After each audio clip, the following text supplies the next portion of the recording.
Dentro del periodo de la Unidad Popular, un evento de gran importancia fue la nacionalización del cobre. Pero usted sabía que para la votación y la aprobación de esta trascendental ley, ¿estuvo de acuerdo la derecha y la izquierda? Bueno, en este breve documental les presentaré un poco sobre la historia de la nacionalización del cobre, visto tanto de la perspectiva de la izquierda y de la derecha. Sean bienvenidos a su canal El Viejo de Historia. El cobre es uno de los elementos que más ha dado riqueza a la nación chilena y obviamente al fisco chileno. Pero para los años 60, sobre todo con esta oleada de centro izquierda como la democracia cristiana o como la misma izquierda que buscaban nacionalizar en parte o nacionalizar totalmente porque creían que la riqueza era del Estado y consiguientemente para la nación chilena y tenía que estar en manos del Estado chileno y no de organismos internacionales o empresas norteamericanas o europeas. Así que justamente durante el gobierno de Eduardo Frei comenzaría este proceso de tomar parte dentro de la industria del cobre. Y para el año de 1966 se buscaba la chilenización del cobre. ¿Qué significaba eso? Que el Estado adquiría partes de las empresas del cobre para transformarse ya un accionista dentro de las grandes mineras de este mineral. Pero justamente para 1969, la izquierda, que se sentía bastante empoderada por la misma crisis del gobierno de Frei, exigiría que esto fuera insuficiente. Pensaría que tener una mínima parte o un 25% de las grandes mineras como la Exótica o la Andina era muy pequeño. Así que lo que va a surgir acá es la nacionalización pactada. En otras palabras, se establece tomar el 51% de los derechos de la minera del cobre. En otras palabras, se tomaría el 51% de varias mineras extranjeras, para no decir la gran mayoría.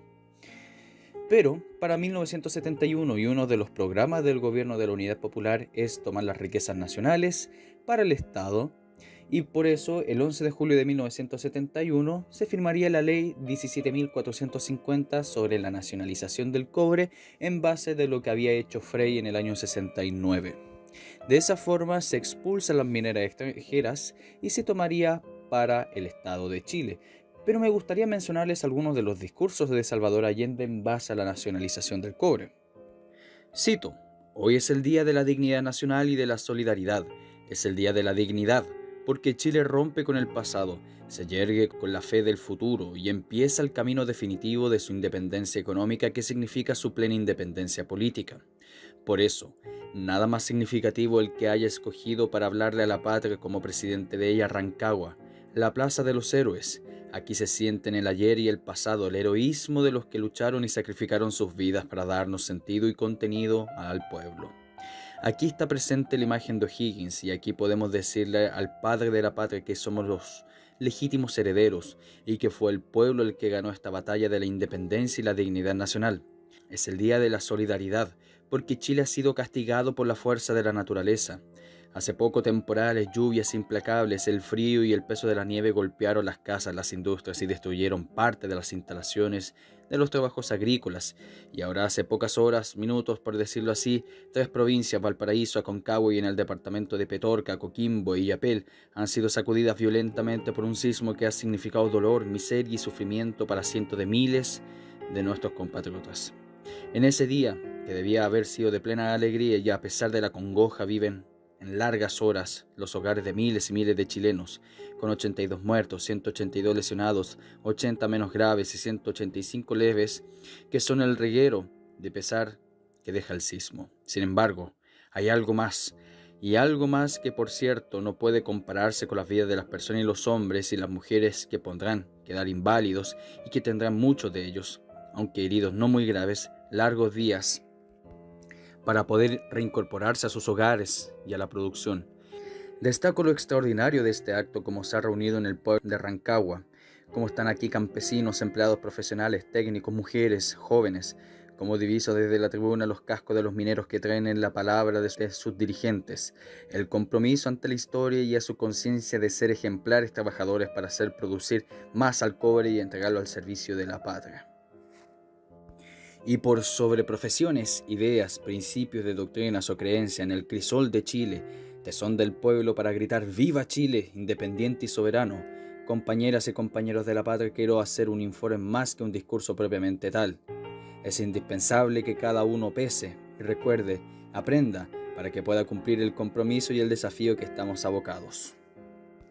De aquí también que hoy, en que expresamos que Chile será el dueño del cobre, tenemos también que agregar lamentablemente que no podremos aprovechar lo excedente del cobre y tendremos que invertir gran parte de las utilidades, sino todas ellas precisamente en defender el cobre, hacer que esté al alcance de los índices de producción que son indispensables para Chile, y eso se deberá a las condiciones que recibimos las minas, como oportunamente lo destacaré. Lo hemos dicho y sabemos que se entiende en nuestro lenguaje. Los trabajadores del cobre no serán dueños de las minas para beneficio exclusivo de ellos. Son dueños de las minas en cuanto las minas les pertenecen al pueblo y a los trabajadores del cobre forman parte del pueblo. Y los trabajadores del cobre tienen que entender, lo saben y lo van a vivir, que el esfuerzo de ellos estará destinado a hacer lo posible, que cambie la vida del niño y la niña chilena, y la mujer y el hombre de Chile, que el esfuerzo de ellos y el cobre estarán destinados al progreso de la patria y al sudar, trabajando al fondo de la mina, están haciendo por un Chile distinto, por una sociedad nueva, por el camino que abrimos hacia el socialismo. Compañeros mineros, trabajadores duros del rojo metal, una vez más debo recordarles que el cobre es el sueldo de Chile, así como la tierra es su pan. El pan de Chile lo van a garantizar los campesinos con su conciencia revolucionaria. El futuro de la patria, el sueldo de Chile está en manos de ustedes. A trabajar más, a producir más, a defender la revolución desde el punto de vista político de la unidad popular y defender la revolución con la producción que afianzará el gobierno del pueblo. En fin, aquí ustedes pueden ver más o menos el cariz y el tema de lo que se estaba hablando. La nacionalización del cobre para la producción y la vida de los chilenos. El pan de Chile va a ser de los chilenos. Y ese era el tema fundamental que tenía la unidad popular y sobre todo en vista Salvador Allende. Que los recursos nacionales sean para los chilenos. Pero aquí vendrán unas problemáticas. La primera es que venía desde hace harto tiempo atrás. Una cuestión de corrupción denominada el affaire del cobre. Solo para recordar, el affaire del cobre. Al ser detenido el ciudadano yugoslavo Zvomir Medovic, acusado por el gobierno de Allende por infringir la Ley de Seguridad Interior del Estado, en compañía de otras 7 personas, Medovic habría efectuado operaciones ilegales con el cobre chileno, asegurando a la firma Internodia el monopolio a nivel mundial exclusivo de 960.000 toneladas de cobre electrolítico chileno de la empresa nacional minera. No obstante, la inexistencia de tal convenio, siendo objetivo de la firma provocar la baja del metal rojo chileno al mercado mundial. Con una investigación ordenada por el propio Allende se inició el affaire del cobre, respecto del cual el ministro minería, radical marxista Orlando Cantuarias, aseguró que los conspiradores habían ofertado 9 millones de toneladas de cobre nacional, cantidad superior a la producción mundial anual. Por su parte, el fiscal de cooperación de la Corporación del Cobre, el socialista mirista Jaime Faivovich, denunció que los conjurados habían realizado una verdadera emisión inorgánica de cobre. Y además estaba involucrada la CIA, según lo que decía este izquierdista. En el negocio, y al conocerse la existencia de las coimas en dólares, se supo que uno de los implicados, de apellido Kielani, habría buscado conectarse directamente con Allende en 2 oportunidades. No obstante, Allende logró demostrar su desvinculación con el affaire, y este perjudicó al gobierno, dejando la impresión que existía en el fondo una ciega lucha política entre diversos partidos de la UP, aflorando el deseo de los socialistas y acaso de los comunistas de desembarazarse de los radicales.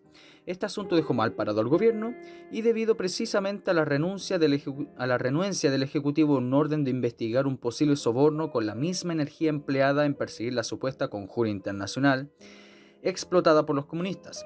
Por intervención del Senado y la Corte Suprema se obtuvo la designación de un ministro en visita para instruir al sumario, el que finalmente se desinfló con la absolución de todos los implicados.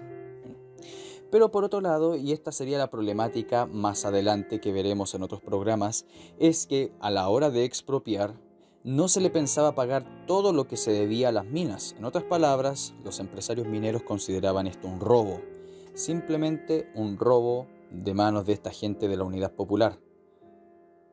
No era como el caso de Frey, que se pactaba y se pagaba a futuro y estaba destinado a pagarse. La Unidad Popular consideraba que esta gente siempre robaba, las riquezas nacionales, por ende no se le tenía que devolver nada.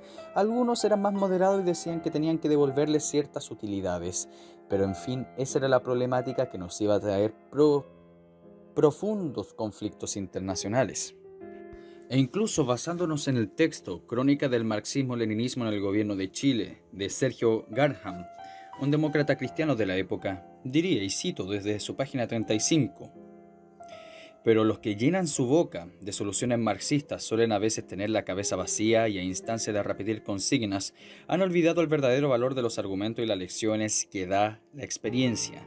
Y justamente él se está basando de la situación del cobre y de las expropiaciones de las industrias y cómo esto estaba afectando a la economía nacional. Y dice así, cito, el gobierno de la llamada Unidad Popular insiste con inexcusable porfía de mantener y cumplir su programa de gobierno. No obstante la evidencia de su fracaso, con un dogmatismo propio de los funcionarios de la Inquisición. Pocos días atrás el ministro Vuskovic, hablando en el Teatro Bandera, a los personeros del área estatal culpó de su fracaso a la herencia del pasado y a la agresión imperialista.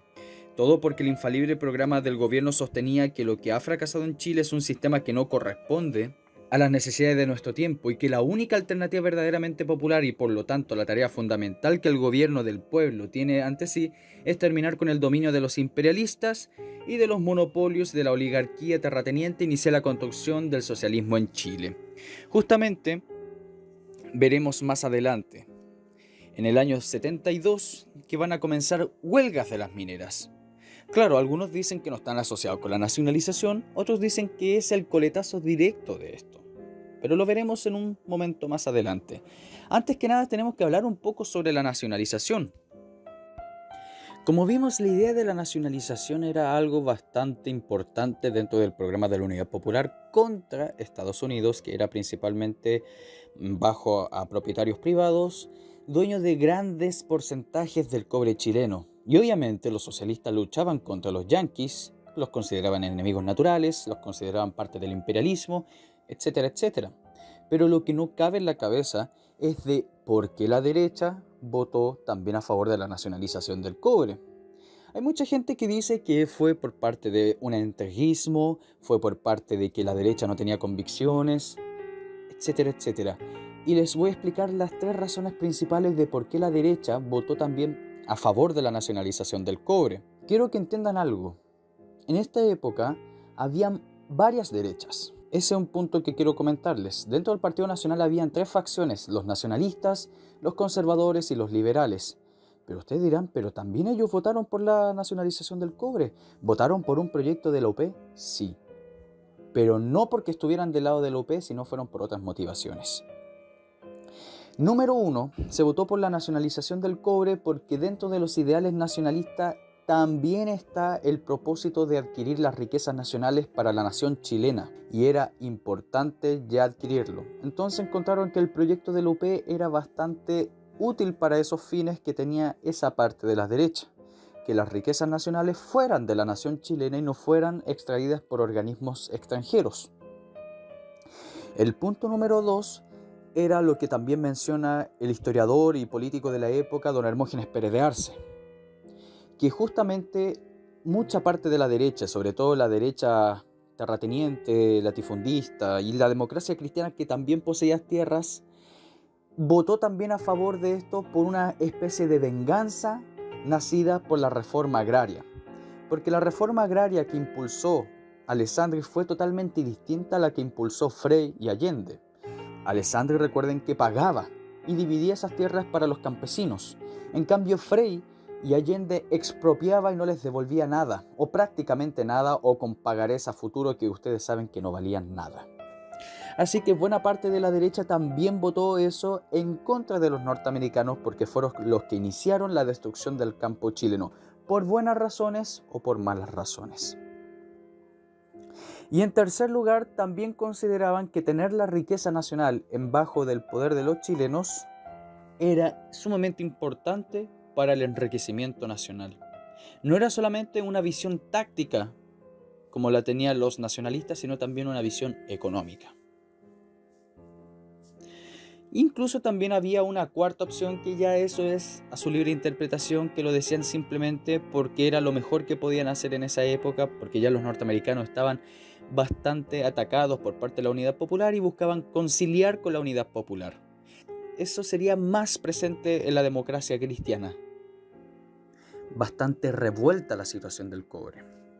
Además, para ir citando otros artículos, como la revista ¿Qué pasa?, del año 71, dice así: el propio Allende definió el área de propiedad social en primer lugar de nuestras riquezas básicas.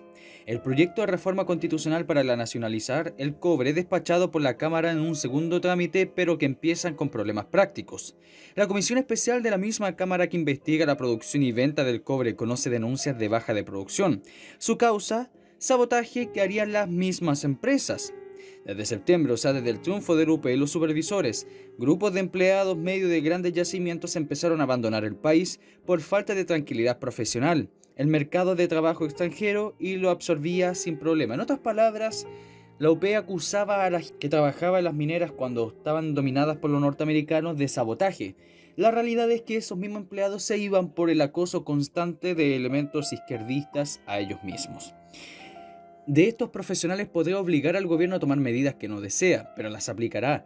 Y llegado al caso, porque el país necesita de estos trabajadores, reconoce Jaime Faivovich, el socialista ministro fiscal de Codelco. A fines de mayo, el ministro de Minería Orlando Cantuarias, que era radical, revela la crítica situación del teniente, donde el fenómeno del éxodo profesional se suma a otro. Allende ya lo había denunciado en su discurso ante la CUT el 1 de mayo. Los trabajadores se creen dueños de la mina y hay ausentismo, indisciplina y con su inevitable consecuencia menor producción. El gobierno designa un grupo de 8 personas para que fiscalicen en terreno a la sociedad, pero el ministro advierte que las proyecciones más optimistas indican una producción no superior a 200.000 toneladas, en lugar de 280.000 esperadas. 2 días después de la aclaración, Cantuarias, Guillermo Toro, presidente de la Asociación Nacional de Supervisores del Cobre, ANSCO, recuerda en el segundo Congreso Nacional de la entidad: el cobre no es el don del cielo ni un maná. Es una lucha constante por rebajar costo y mejorar las técnicas de producción. Todo ello significa el manejo eminentemente técnico, pero la técnica tiene una proyección social y debe tenerse claro que se emplea esa técnica. Al término del Congreso, en un comunicado de la ANSCO, expresa que ve con preocupación que se margina a sus asociados del proceso de la nacionalización, por lo que desliga toda responsabilidad si no tiene éxito. A fines del mes de junio, Armando Arancibia, presidente de la Sociedad Minera del Teniente, anunciará que la producción del cobre ha disminuido un 5% durante los 5 primeros meses de 1971. Y a su vez, para ir detallando un poco sobre la misma nacionalización del cobre, ocuparemos el texto de Erich Heindel, Chile y su desarrollo económico en el siglo XX y comienzo del siglo XXI. Y cito: la Unidad Popular aspiraba a transformar radicalmente la estructura de la propiedad de la economía chilena. El Estado debía asumir la propiedad de todos los medios de producción de tamaño grande y mediano. Solo la pequeña empresa sería respetada en la medida que no estuviera en un sector declarado como estratégico. La economía chilena se manejaría de acuerdo con un estricto esquema de planificación central dirigida por el Ministerio de Economía o DEPLAN. Por otro lado, la Corfo sería el organismo encargado de administrar el complejo de empresas industriales bajo el control del Estado. Las empresas extranjeras fueron las primeras a sufrir el impulso estatizador. En su segundo mes de gobierno, el presidente Allende envió a un Congreso una reforma constitucional que declaraba al Estado de Chile como dueño absoluto de todos los yacimientos mineros del subsuelo y establecía mecanismos específicos para nacionalizar la gran minería del cobre. El 11 de julio de 1971, el Congreso aprobó la reforma por unanimidad. 5 días después, el Estado asumió el control completo de estas minas. La reforma constitucional autorizaba al Estado a pagar a sus dueños anteriores el valor de libros, entre comillas, de las compañías, menos el daño que sufrirían las minas y el exceso de utilidades que hubieran tenido esas empresas desde la firma del nuevo trato de 1955. El pago debía hacerse en un periodo de 30 años en un tiré de 3% anual, y se determinó un procedimiento de apelación ante Tribunal Especial compuesto por 2 jueces y 3 funcionarios nombrados por el gobierno chileno. El 28 de septiembre de 1971, el presidente Allende declaró que el exceso de utilidades de las 2 empresas principales, Anaconda y Kennecott, alcanzaba 774 millones de dólares. En octubre de 1971, la Contraloría General de la República estimó que el valor de libros de estas 2 compañías alcanzaba 629 millones de dólares, por lo que no correspondía ninguna compensación a Anaconda y a Kennecott, solo a la Cerro Corporation, y se le concedió una indemnización de 14 millones de dólares, Kennecott y Anaconda apelaron esta decisión al Tribunal Especial, pero esta fue rechazada en agosto de 1972 y de esta forma las grandes minas de cobre Chuquicamata, El Teniente y El Salvador fueron expropiadas sin compensación. Junto con la posesión de las minas, el Estado asumió una deuda de estas empresas que alcanzaba más de 700 millones de dólares y se había generado los proyectos de expansión en los años previos. Parte de estas deudas correspondía a creencias directas de las minas chilenas a sus casas matrices, Kennecott y Anaconda, y esta deuda no fue reconocida por el gobierno chileno. En diciembre de 1971 se vencieron deudas por 6 millones de dólares con Kennecott y por 14 millones con Anaconda, que no fueron pagadas. Anaconda y Kennecott demandaron al Estado chileno y obtuvieron de los tribunales norteamericanos órdenes para embargar las cuentas bancarias de 9 agencias gubernamentales chilenas. El gobierno chileno reaccionó embargando a su vez restantes propiedades de Kennecott y Anaconda en Chile. Anunció que no pagaría nada a Anaconda porque las utilidades excesivas superaban ampliamente el valor de los libros más la deuda. Y con respecto a Kennecott anunció que solo pagaría 85 millones de los 93 millones de dólares adeudados, por estimarse que esta suma correspondía a inversiones útiles para el país. Luego se procedió a nacionalizar la gran minería del hierro y así como todas las minerías del salitre, Soquimich. De la manera, la ola de nacionalizaciones pasó al resto de los sectores productivos, como la compañía de teléfonos y la compañía chilena de electricidad. Fin de cita. Bueno, luego de la nacionalización del cobre, como dijimos anteriormente, habrían ciertas problemáticas, y no solamente la cuestión internacional con respecto a las demandas de estas empresas expropiadas, y además obviamente la enérgica lucha de Estados Unidos para reivindicar estas propiedades de estos empresarios de Estados Unidos. La industria del cobre, que era la espina dorsal de la economía chilena, sufría pérdidas ascendentes a 500 millones de dólares para fines de 1972, según lo comunica la Corporación del Cobre, o sea, Codelco. A principios de 1972 ya veríamos los coletazos también vinculados a las protestas de los mismos trabajadores, y este sería el caso de Chuquicamata. Para la izquierda revolucionaria sería que fue un sabotaje hecho por agentes imperialistas y por la oposición de la derecha que estaba metida en Chuquicamata, lo cual sería bastante impropio, producto de que la gran mayoría de las masas que pertenecían a Chuquicamata no eran de derecha, sino más bien cercanas a la democracia cristiana.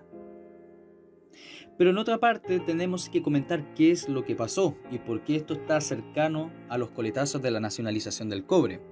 Dice así: al día siguiente, más de 8.500 trabajadores de Chuquicamata iniciaron un paro de 48 horas prorrogable pidiendo una efectiva participación de ellos en la empresa. La asamblea que votó al paro dijo al gerente general comunista David Silverman: nunca una sola persona ha hecho tanto daño a Chile y a sus compañeros de minería. Se conocieron ya en abril, desde octubre de 1971. Chile debió comprar cerca de 11.500 toneladas métricas de cobre a dos firmas extranjeras, cerca de 12 millones de dólares, para poder cumplir los contratos de venta suscritos por Codelco que el país no estaba en condiciones de satisfacer. En otras palabras, pasaba dos paradojas. Supuestamente las empresas que iban a ser para el pueblo no eran tanto para el pueblo y estaban generando ganancias personales los funcionarios de la Unidad Popular, y por otro lado, la gran minería del cobre no era capaz de generar todas las necesidades del cobre pactadas al extranjero, y de otra forma tenía que conseguirse esas faltas de este mineral con agencias internacionales. Y en la celebración del primer aniversario del Día de la Dignidad Nacional, o sea, de la nacionalización del cobre, el presidente Allende reconoció que en 1972 no se lograría las metas programadas en la producción del cobre, culpando de ello a los trabajadores de Chuquicamata. Pero en fin, de esta forma nosotros demostramos con este pequeño documental cómo surgió la nacionalización del cobre, cómo fue modificándose a través del tiempo, por qué la derecha y por qué la izquierda votaron a favor de la nacionalización, cada uno con un objetivo distinto, no porque estuviesen aliados directamente. Y a su vez, cuáles fueron los coletazos o las consecuencias directas de la nacionalización del cobre ya solamente en 1972. Claro, la izquierda acusaba de sabotajes y de acciones de los imperialistas. Y por otro lado, lo que dice la economía y lo que dicen las mismas fuentes era la insuficiencia y la ineptitud y la corrupción de los funcionarios dentro de la Unidad Popular, que generaba que entre sus propios acólitos se levantara en contra del gobierno de Allende. Los propios seguidores se levantaban totalmente insatisfechos de la situación del cobre chileno. Pero esto y mucho más lo veremos en otro capítulo. Espero que le haya gustado y este es su canal El Viejo de Historia.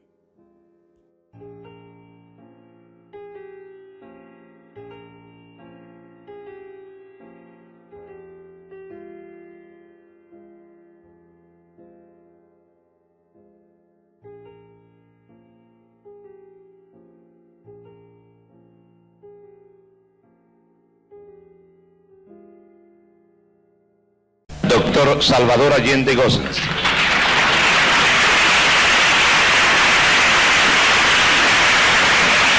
Transmite la Oficina de Informaciones y Radiodifusión de la Presidencia de la República.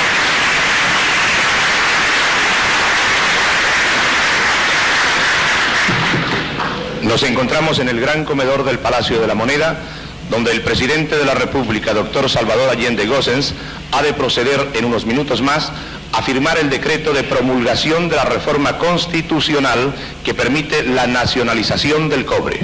A esta ceremonia, que marca el cumplimiento de uno de los puntos básicos del programa del Gobierno Popular, han sido invitados todos los miembros del gabinete, funcionarios del cobre, miembros de las Fuerzas Armadas, los jefes de las Fuerzas Armadas, del Poder Judicial, el Cardenal Arzobispo de Santiago, del Poder Legislativo.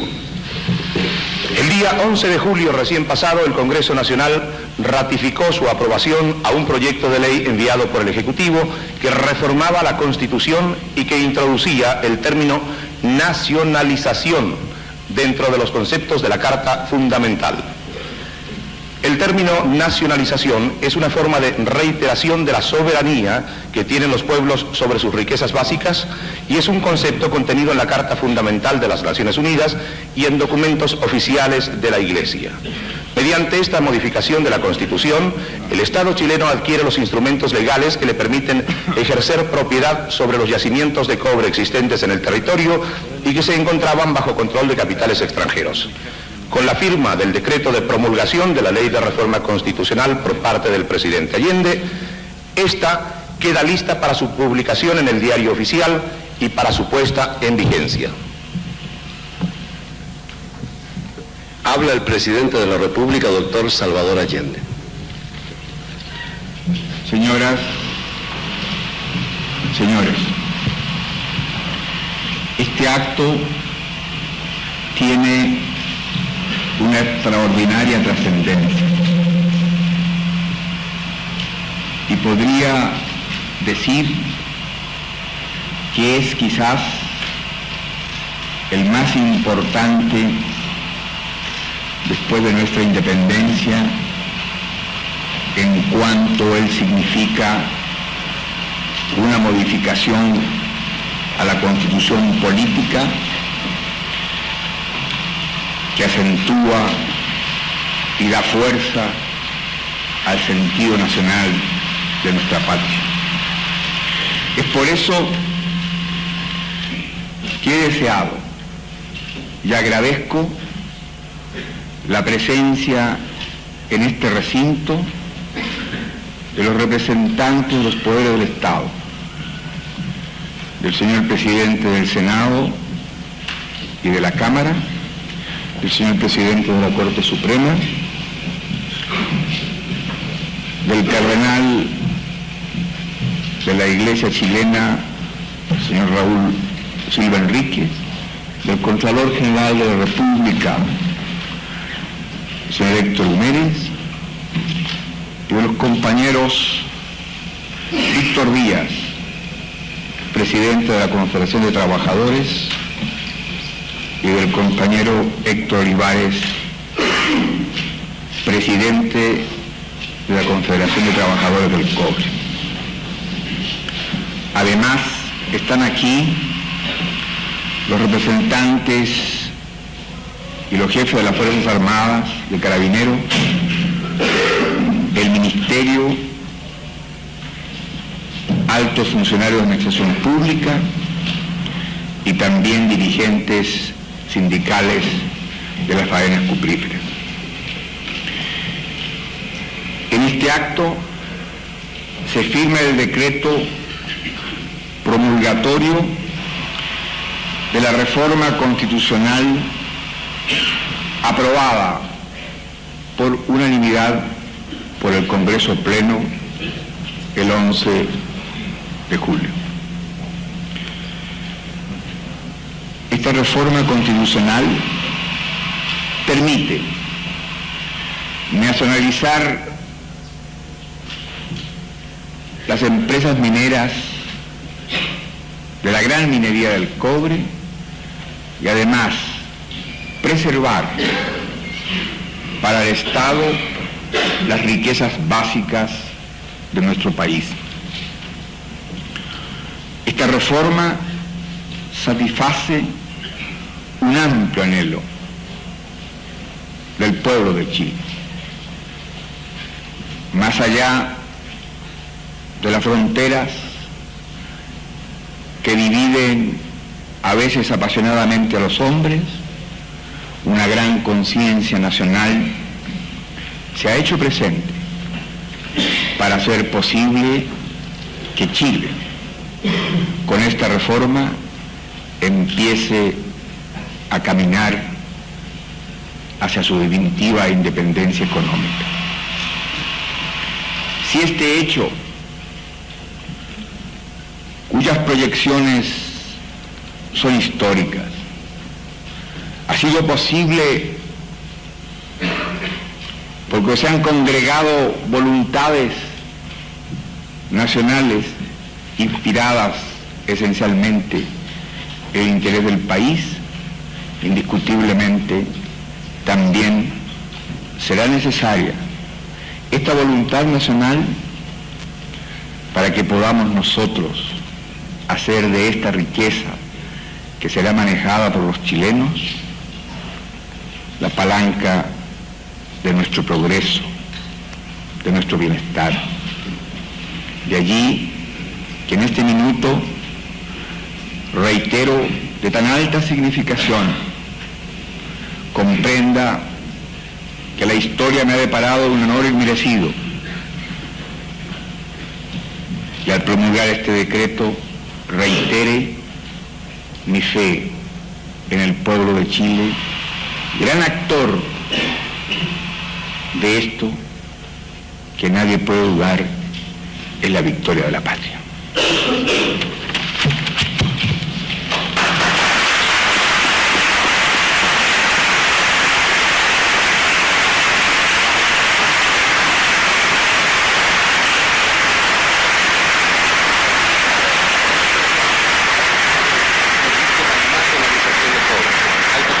Que es presenciado por un gran comedor del Palacio de la Moneda lleno de las primeras personalidades del gobierno y de la República en estos instantes.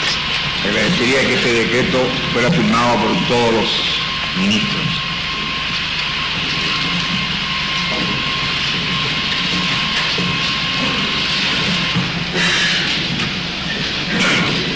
Se procede en este momento al acto de firma del decreto. Ha firmado ya el presidente de la República y el ministro Cantuarias. Mejor, los que están aquí, agradecería a los ministros que están aquí.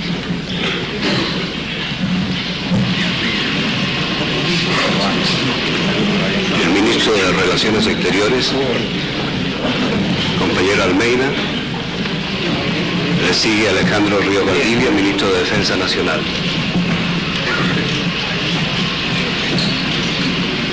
Pedro Buscovich, ministro de Economía. Firman en este momento los ministros del Estado chileno.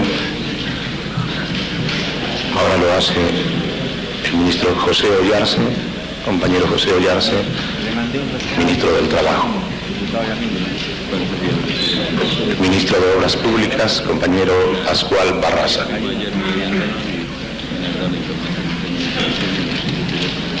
Firma el ministro del Interior, compañero José Toá.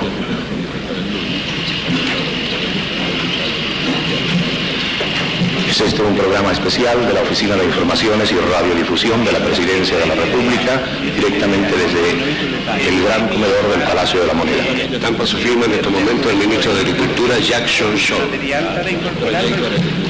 Cerca de un centenar de periodistas, reporteros gráficos, tanto nacionales como extranjeros, rodea totalmente el escritorio donde se está firmando este importante documento. Trascendencia extraordinaria para la vida de nuestro país. Firma en este momento el ministro de Tierras y Colonización, compañero Humberto Martones. Como lo dijera el propio presidente de la República, se efectúa en estos instantes aquí en el gran comedor del Palacio de la Moneda, acaso el acto más trascendente desde la firma de la independencia de la patria, este acto que promulga la reforma constitucional que permite la nacionalización del cobre y que señala